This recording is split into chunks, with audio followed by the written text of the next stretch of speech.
Здравейте хора, днес ще ви представим набързо Peugeot 607. Нека видим какво има под капак. Под капака имаме 3 литра V6, 207 коня, 285 Нм, бензин без директно впръскване. А при дизелите имаме два мотора, имаме 2.2 HDI и 2.7 HDI, който е V-образен 6 цилиндров, 204 коня. Имаме лесен достъп.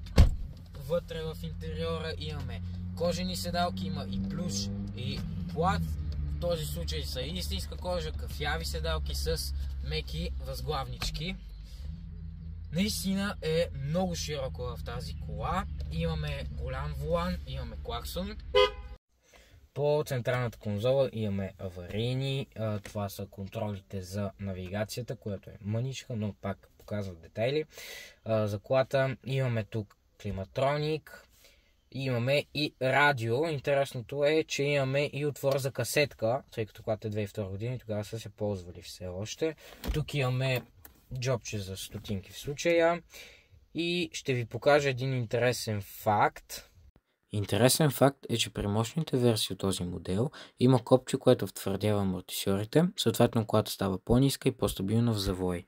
Следващия бутон е за отключване и заключване на колата, а до него е копчето за газовата уредба, която е в багажника. От това копче изваждаме и прибираме електрическата щора на задното стъкло. Под бутоните имаме и пепелник с запалка. Имаме два типа скорости, 5-степенна ръчна скоростна кутия и 4-степенен и 5-степенен автоматик след фейслифта. Хайде да отидем и отзад. Като отворим вратата и виждаме, че тя е наистина огромна, почти колкото предната, даже малко по-голяма. Имаме естествено, както отпред, кафява кожа. Влизаме вътре, затваряме стегнатата врата и усещаме, че е комфортно. Също така в вратите имаме голям джоб, където може да си слагаме неща. В случай има за газовата. Имаме колони, хубаво е озвучаването, както казах по-рано. Имаме два джоба в седалките, голям подлакътник, който е адски мек. Имаме в него два къп холдера, пак с дърво.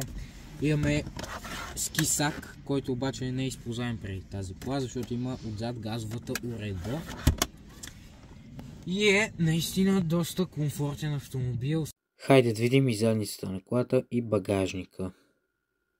Така, интересен факт е, за да отворим багажника, когато е работила колата, първо трябва да отворим една от задните врати и тогава да натиснем нулата на 607. Виждаме, че багажника е доста приличен, доста голям. В момента е малко по-малък, защото имаме газова бутилка отзад. И нека колегата да приближи и да ви го покаже по-отблизо.